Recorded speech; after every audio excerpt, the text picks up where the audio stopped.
The first question, from your personal experience, what have been key behaviors in effective teams?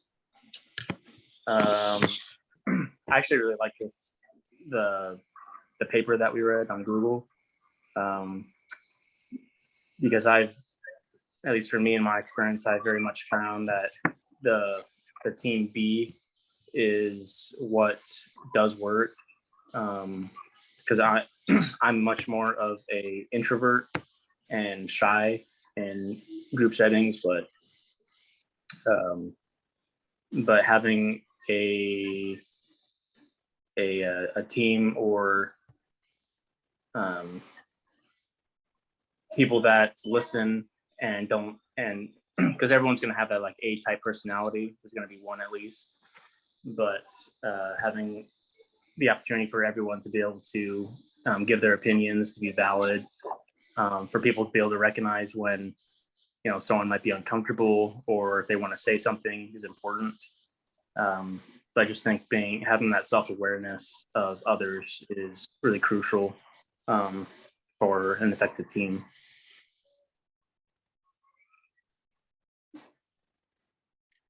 Totally agree.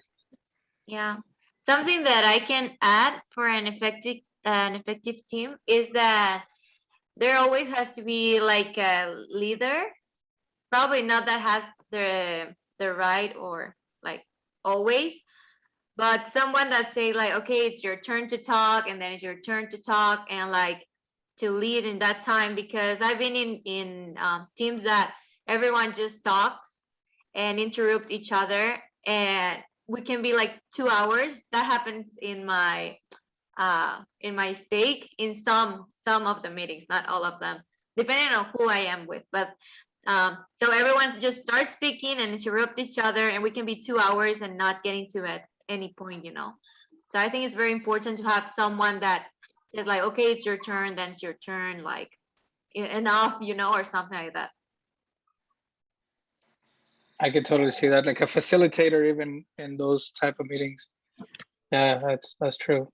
You need to be organized. But I agree with both of you guys. I've been in groups that I've been in teams. Like I worked at this. Hey, what's the little boy's name? His name is Noah. Hey, Noah. He's so cute. I was gonna say I worked at this one job. It was as a sales guy at an appliance store or a furniture store, and it was very cutthroat. It was like dog eat dog world for sure, very toxic. And it was me and this other guy that started working there, and from the get-go, like it was all full commission, right? So everybody just gave us the dirtiest looks, and I hated my time there. Like I lasted a month because of that. Like I could tell people were just out to get you and backstab you. So that was not an effective team. And even communication, because we would wait in the same waiting room. We had a turn system, so we had a camera, and whenever somebody walked or a TV screen, whenever somebody walked into the store, we would see who they were, and then if you were next on the list, you would go, and that was the turn system. But sometimes somebody was coming in to go make a payment, so that was your turn. You go to the bottom of the list, or somebody would say, "Oh, they asked about me, so I have to go out." So yeah, it was.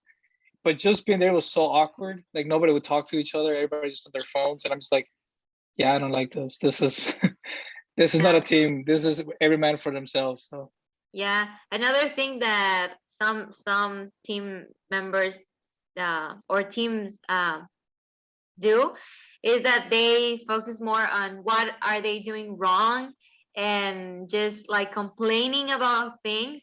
And I think when that happens, you don't get to any point. So I remember this meeting, the same meeting that I was talking about, and everyone was just complaining, and we were there to like find solutions, not complain, because actually everyone already knew about all those things, about what was going in the wards or in the stake.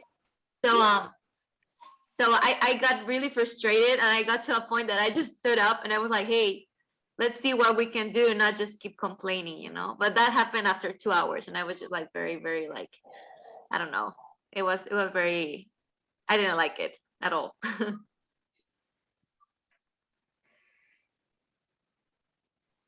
If I can just add real quick, something that I think that an effective team does is that they're all unified in the same goal.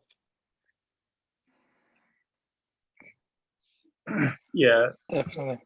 Well, like reflecting back on my mission, I mean, I had some probably like the best experiences with like an effective team, with either, you know, sometimes there'd be like a ward council and it'd just be like a really great ward that there was a problem and everyone there is unified and can speak their mind without feeling, you know, that judgment of a comment or an idea. You know, those been some of those experiences have probably been just really great examples of what an effective team looks like, especially when you have like a good bishopric or you know, a mission president that is experienced in leading a meeting. Okay. Sorry. Are you good? But yeah, so those are, I think, just great examples of an effective team. I agree with that. With both of you, Michael and Tyler, that, and Vanessa too. Like when you guys are, when the team is unified to find a solution and trust each other, you know, instead of saying, "Hey, you know, that sucks. That's a terrible idea." Like in the future, they're not going to be willing to share because they're going to feel judged or criticized or, you know, belittled. So, you know, I totally agree with all that. Yep. Should we continue with the second question? Give me some cold water. Okay. Sorry. Your The- boss has spoken. Yeah. So yeah, the next question: what do group norms have to do with effective team building? What would you say your current group norm includes? Unspoken and spoken norms. Are they healthy norms? And if not, what can be changed?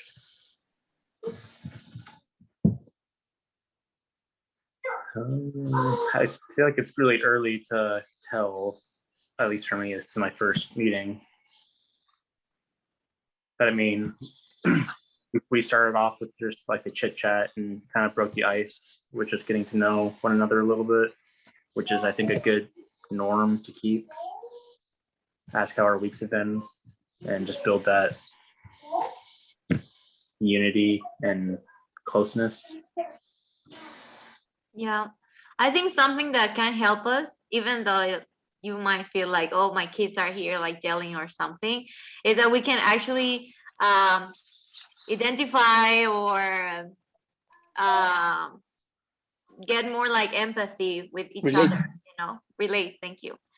So we relate, and we are more empathetic. Empathetic, thank you. And something that is working good is that we have a WhatsApp group, so we can talk to each other through there. And also another thing that I like is that each week we have a group leader, so that helps. So this time is Tyler, last week was me. So each of us has an opportunity to lead. So we feel like the same or important at the same level, Yeah. which is healthy, I think. Yeah, I would definitely agree with that. I've seen that this group has been a lot more communicative, so it helps a lot building trust and being open. Just being comparable to my other groups. Pretty much I'm working with one other person, even though there's 6 of us in a group. So this is my first group that we're all communicating and working on something together, and it's I like it a lot, to be honest. Yeah, usually there's always a group where one person does all the work and everybody else gets the credit, right? So this is good so far. We're all communicating and making sure that we know what's going on. So yeah, I think we got a good start.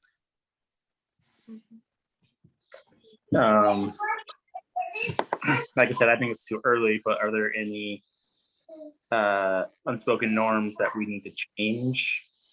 Right now, I'm saying no, because I don't think there are any, but Or we can I just agree. communicate to Memo and see how's he doing, just like, and try to see how can we help him since it's 1 a.m. for him. So it's probably not that he doesn't want to be here, but he actually can't. He's sleeping, like he's resting now. So that's Yeah. something that we can improve. Just communicate to him and ask him like, how can we help you? yeah. Okay. How does psychological safety in a team increase overall effectiveness? What are the roles of communication and empathy in creating psychological safety? I mean, I like how, well, there's, at least for me, like growing up, because I was, like I said, I was, pretty an introvert, I still am, and just being shy. And I can just remember instances of being in a group and probably clearly I didn't want to say something because I thought it might be a dumb comment, or people might judge me for X, Y, and Z. And I feel like I'm good at reading people to where, if I saw that from somebody, I would see that something is clearly uncomfortable, and might want to say something and doesn't. So I think making sure that you have that self-awareness to be observing others, to be reading their body language. And there's, in that article, it talked about how, I think they said, they just like took pictures of their eyes and they asked people to determine, how that person's feeling by just here. And it's important to be able to, read if someone is, unhappy, happy, uncomfortable. And I think when you do that, it creates that psychological safety for people that, might not be outspoken or wanting to give as much input when they might have a great idea, but they just don't say anything. One of my favorite quotes, thank you for sharing that, Tyler, it's read the room, but yeah, like we need to be aware and self-aware of how we're presenting ourselves and how others are acting. I just sent to the chat, I sent a video that I really like of what empathy really is and how it's different than sympathy, and how we should be applying it to really communicate with others, that psychological safety net, right? Right now in my work, there's a group of people that we just started. This is our 3rd month on the job, and we just graduated from the training session. And there's this girl that you can tell in every meeting, I can tell she's struggling. And like I've reached out to her, I'm like, hey, how are things? And today was the first time, like she's reached out to me and said, I'm, I feel burnt out, I feel stressed. And today and I started a chat group for everybody on WhatsApp to, keep tabs on each other. And today was the first time that she was like, I feel like I'm having a panic attack. And, this other lady started like providing answers and doing all this. And I'm just like, hey, if you just need us to listen, we're here. Like sometimes you just need to vent, and just to provide that psychological, again, safety net for her to not be judged, not be told what to do. She just wants to be heard. And that's what, that's where the self-awareness comes from, right? So I'm like thinking, oh, don't message that to her. That's not what she needs right now. She just needs to be heard and supported. So that's my add-on to what Tyler said. I was also going to say that in my case, I'm very extroverted, and sometimes I don't have a lot of patience. Sometimes, yes. But the thing is that when I am in an environment that I see that nobody's listening to any other person, I feel that that it's not worth it to give my opinion or to give ideas, you know, even that I am extroverted and I can do it. When I don't feel like good vibe or environment, I'm just in silence because I know that it's not worth it, you know. So it can work. What I'm trying to say that it can, it's like for Tyler in an introverted person, this is like he explained that, and I can explain that about an extroverted person, that it can also happen even though we talk more, or I don't know, we can also feel that I don't know, bad vibe or Great point. Yep.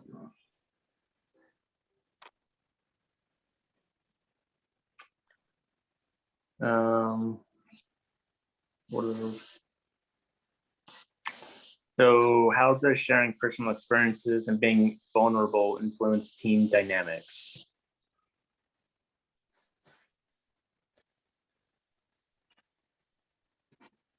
I think. Oh, sorry. Go ahead. No, you got it. Go. I was just gonna say what Vanessa just said is perfect. If people don't feel valued, if they don't feel like it's an open, mic type thing, like where people's opinions are going to be heard, it's going to be hard for anybody to share, whether they're an introvert or an extrovert. In the introvert's case, they might not feel like they have something to bring, or they might not feel like they could bring something to the table. And for an extrovert, it might feel like whatever they say won't matter anyway. So like, it needs to be a opportunity for everybody to feel they're part of the team and feel like they're being heard. And sometimes that's all they need, just to be heard. But I think that is crucial that we are empathetic and share our vulnerability. We're all human. We all bleed the same. We all go through life. We have our unique challenges, but we still go through life. Like, I think was it you, Vanessa, that on the post that was like, we all are going through our path, our own ladder, but we're still leaning against the same wall, to get to heaven, right? Like, we all have our own ladder, our own struggles, but we're leaning against the same wall. Mhm.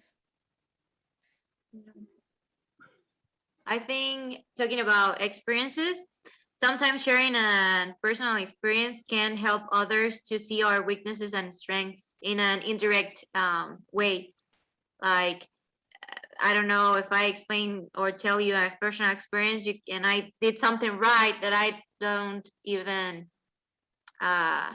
realize, you guys or the people that are hearing me, they can think like, oh, this is one of her strengths, So personal experiences help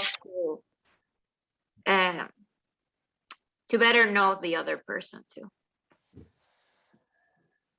Yeah, I think all of those are wonderful ideas and experiences. I believe that personal experiences help us get on the same level as others. For example, someone who's very advanced in the job and someone just starting out and connect with them saying, hey, everyone has to start at this level, and everyone knows how you feel, whether or not you may be on a different level.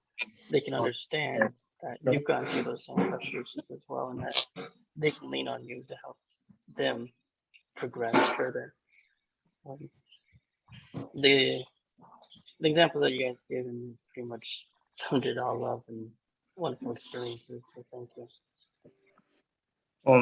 And just referring back to the Google document, how the 1 second, Bub. How that the manager was trying to find ways to improve his team, so he decided to meet with them, I think, like off-site, off campus, and was vulnerable and shared that he has stage 4 cancer, and how that really just changed the dynamic of the group. Just being able to show people that outside of work or whatever setting it's in. You know, we all have our struggles and we're all human. And, you know, at least like for me, I'll look at somebody who I used to, and I'll say, oh, that person's, their life is still put together and this and that in the meeting or at work or at church. But, you know, when you have a conversation and you open up to somebody, you really find out that, you know, everyone's going through, you know, struggles of their own that are small, large, just depending. But I think that really helps with breaking down those barriers and opening up that communication line where you can say things and not be afraid of a negative comment or X, Y, and Z. So. Yeah. Do you have any personal examples of this in organizations that you are involved in? I don't, but in my family, I actually posted in my family home evenings. My parents, they always like say, hey, how did you feel in the week and everything? And that helps us to understand each other and be patient. Like if they, for example, my parents, they know that I study and I work and I have my callings. I have 4 callings in the church.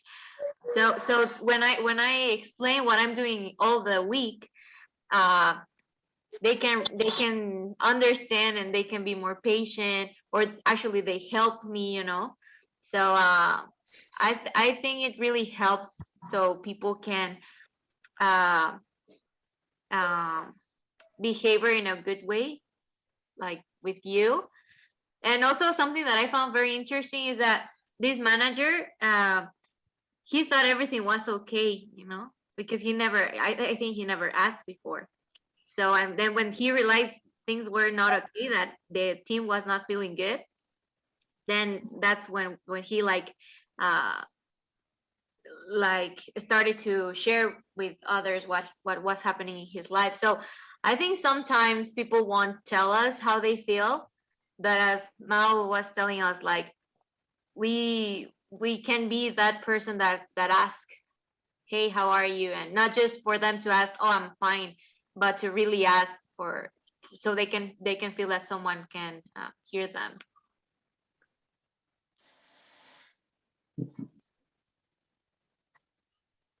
Thank you for sharing, Jeanette. That's a wonderful experience.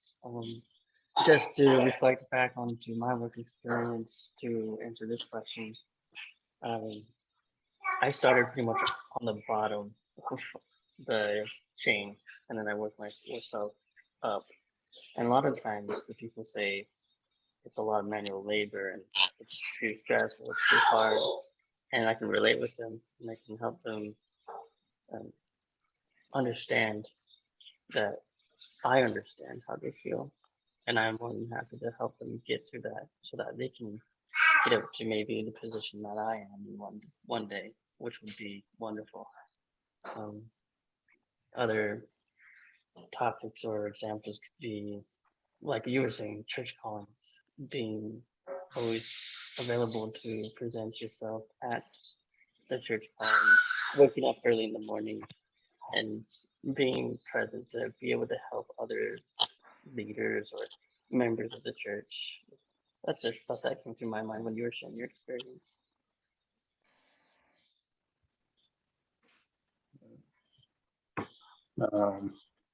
Anyone else have any other personal experiences?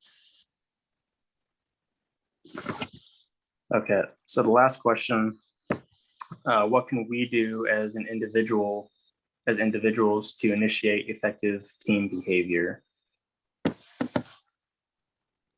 I think the biggest thing is just being present and being proactive in wanting to communicate, like with the what's up, the WhatsApp. You know, just when someone asks a question, be there to respond, and here. I think we've all done a really good job at, each being able to speak our mind and to say and to give our input. I think is a good start. Yeah, I think you nailed it right on the head when you said to be proactive, because that's definitely it for any relationship. You can't force love on anybody. Love is something that's developed, because love is actually a verb, right? So, we know how much we love somebody by the sacrifices we make. And I think that you're, like you said, being proactive, like being there, and being self-aware of how we're presenting ourselves and how others are presenting themselves, and be willing to listen, be willing to reach out and be sincere about our efforts.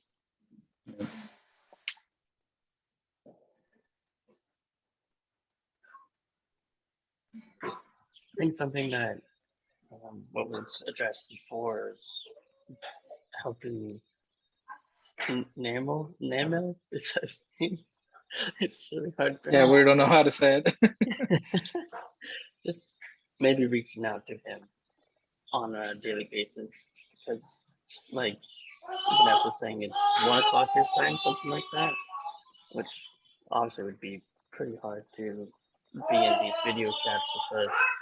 I think helping him feel included would be a great idea. I hope he feels included. He seems to talk every now and then on WhatsApp.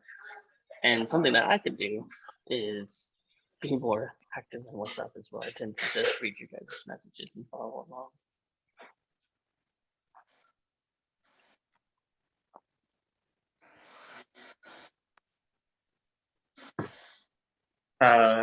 It's something that Mo had said. Is it You Mao. can call me Mao, Mo, Maui. I've been called Maui. Just don't call me late for dinner. That's what I like to say. But just with the love, because love is an action. It's not something that you got to work towards it. It's not something that is just given. There's unconditional love, but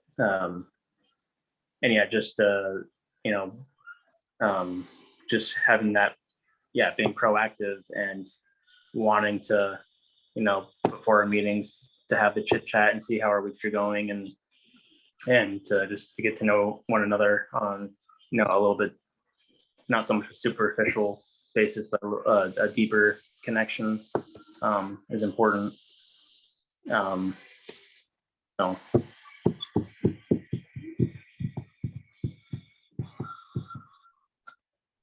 I agree to all of you.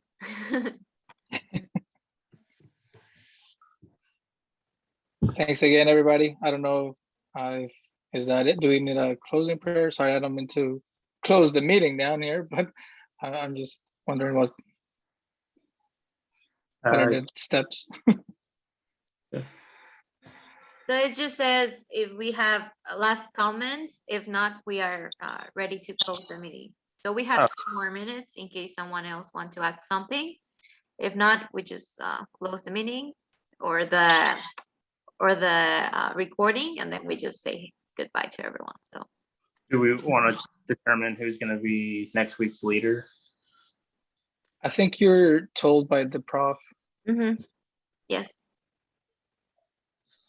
Told by the what? By the the teacher, professor. The brother Bingham, or is it Bingham? yeah, I think. Did he message you, Tyler, for this week? I don't think so. Or was it just highlighted? Your name was highlighted. Sorry, I'm looking right now. Is it okay if we stop recording and then we keep? Yeah. Sure. Any last comments? Nope. Okay, let me stop recording then.